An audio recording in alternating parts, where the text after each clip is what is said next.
I'm sure that many of you have heard this by now, but we have made some awesome Edmontosaurus discoveries recently.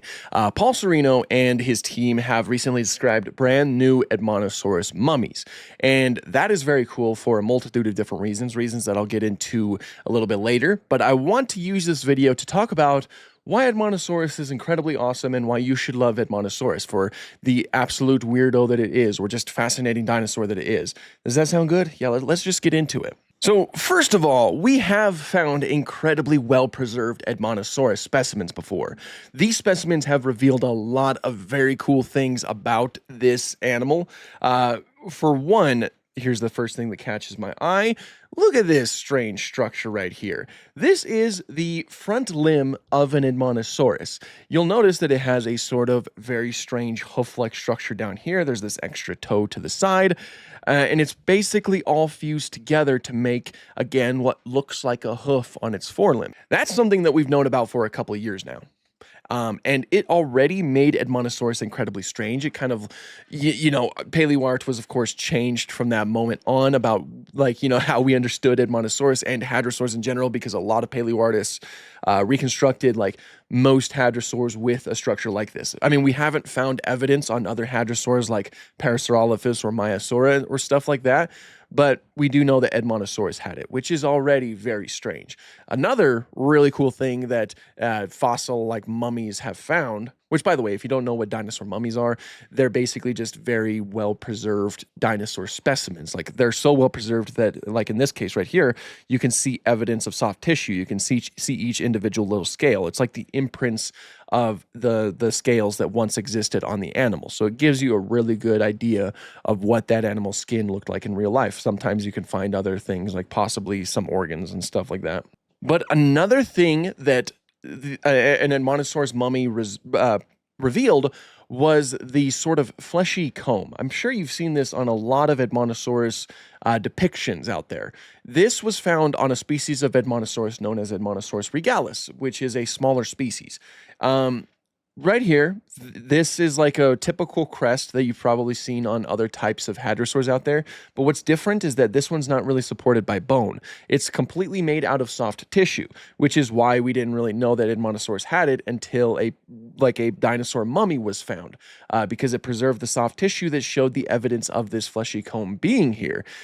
So it was really good luck that it was preserved in a sort of dinosaur mummy, because then it gave us an idea of what it looked like in life. Of course, a structure like this probably would have been used for display purposes, and a lot of people do some really cool reconstructions. I'm pretty sure this is the PNSO reconstruction. It looks just like the figure. They made it incredibly huge and bright right here. Prehistoric Kingdom went for more of a smaller one, and also Prehistoric Kingdom made it a little bit more sexually dimorphic. Here's the male, and then there's the female without it. It's possible that it would have been sexually dimorphic, like maybe the males did have it and the females didn't. So that is also very cool. Fossils have revealed a lot of things in general. You'll notice that Edmontosaurus has a sort of an extension from its beak that kind of moves down right here. That is something that Edmontosaurus did have that the fossils have revealed. We've seen a lot of the skin texture of Edmontosaurus. So, a lot of reconstructions of Edmontosaurus are pretty accurate. At least they were pretty accurate. Until a few days ago, when again Paul Sereno and his team have described two brand new Edmontosaurus annectens mummies. They have revealed so many cool things about Edmontosaurus, and that is exactly what the meat and potatoes is going to be of this video. So let's look at them. So here's one of the mummies. First of all, very well preserved. One thing you'll notice is this right here. This is all soft tissue. This is skin that kind of extends up from the vertebrae. You can even see the little wrinkles of the skin and all of that. It actually leads all the way up to the back of the animal's neck. And it reveals, here's a better picture right here, it reveals a sort of crest on the back of Edmontosaurus's neck and leading into the back. There's a very awesome piece of paleoart done that depicts this. Well, there's also a video done right here by David Latour. This is basically what here it is. This is basically what the animal looked like. And the artwork is done by Danny Navarro. Here, we'll get a quick little look at it. This is pretty much what it looked like. Here's what it looked like on the back of the animal's neck, and then it would lead into the rest of its back. A lot of people are calling it a sail, but I don't think it's quite a sail. Like, it's not exactly structurally similar to like the sail of a rhinoceros or anything like that. It's more so, it's being described as a crest mostly. So it's more of just like a huge crest that covered a huge portion of the animal's back. This right here, this is the fleshy comb I was just talking about. We don't know if Anectons had this. It is possible that it did, though. So a lot of people like to reconstruct Anectons with it. And here's a full view. Isn't that just so strange looking? And what's really cool about this is that if you saw a reconstruction like this, like maybe a few years ago, a lot of people would probably call it shrink wrapped. I mean, a lot of people like to overuse the word shrink wrapped with a lot of dinosaur reconstructions, but if they saw this, they would probably assume that it was just like kind of fused, like just wrapped around the neural spines, which is not the case right here because the mummy actually does show this being present, which is sick. Look how cool this looks. They also did include like all of the lines of skin that the mummy did showcase as well. So yes, this is a very accurate depiction of Edmontosaurus. This would be the most up-to-date reconstruction of an Edmontosaurus. It has all of the things that we've talked about thus far. It has the beak extension down here. It has this fleshy comb that we don't know if the species had it. Might have had it, but we don't know. It has these forelimbs right here that are completely, like, basically fused and make a hoof-like structure. And one final thing, it actually has hooves on its back feet. Now, that is another thing that this brand new discovery did in fact reveal. The back feet have huge hooves that are, an individual hoof on each individual toe, and it had these huge pads that were supporting these hooves. Here's kind of like a better image right here. You can see all of that soft tissue. Those are the pads that support the feet. And then you can also see the absolute size of these hooves that are present. A lot of earlier depictions of Edmontosaurus definitely made like their nails relatively small. Now, of course, that is outdated because they were covered in these huge hooves.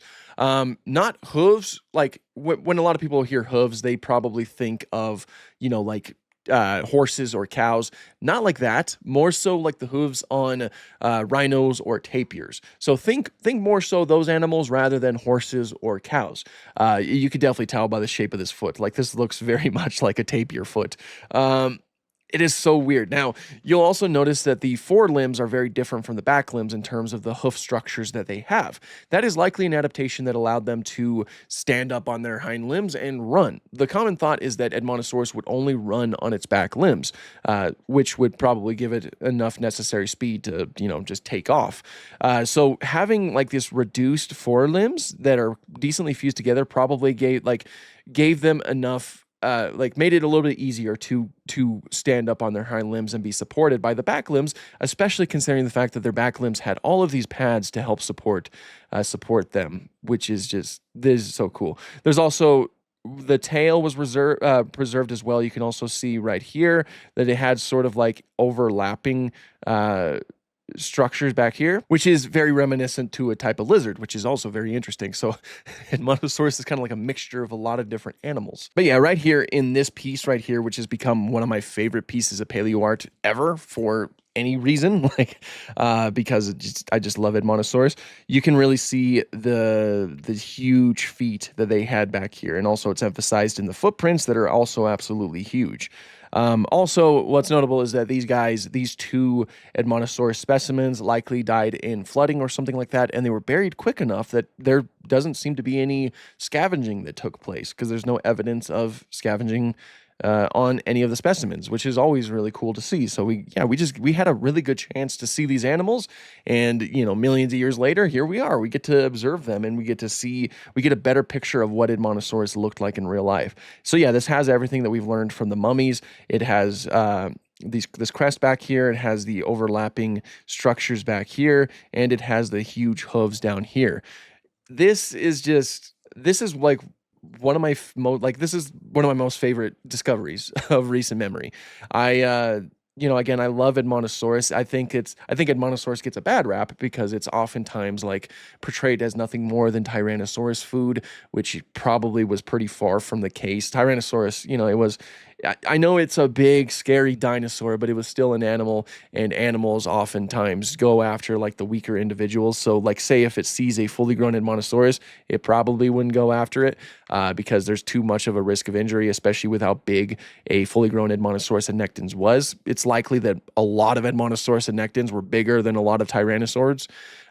So yeah, that's just something that's worth mentioning. I seriously just love this discovery, though. It is so so awesome. And now, like I have this right here. This is the Holongud Edmontosaurus. I also have the PNSO Edmontosaurus, and those guys are technically outdated now. And they were already like very good depictions of Edmontosaurus, but now since we've learned a little bit more, they've become a little bit dated, which is that is basically how paleontology oftentimes works. New discoveries kind of recontextualize old things that we used to think, and yeah, things do become outdated. That's part of the fun. You get to learn new things. And now we know a little bit more about one of my favorite dinosaurs, and I am just so happy about it. So I just wanted to ramble a little bit. This is just my opportunity. I've been thinking about this a lot recently. I want to try to draw this because I'm doing my October Paleo Art Challenge, but I suck at dinosaur bodies, so I don't know if I'm going to be able to pull that off, but I guess you guys will see when I release the video next month. Anyway, I won't stop talking. Well, I will stop. I will stop talking your ear off now. So yeah, if you like dinosaur-related content, please consider subscribing. I would love to have you on board. And until next time, have an awesome day.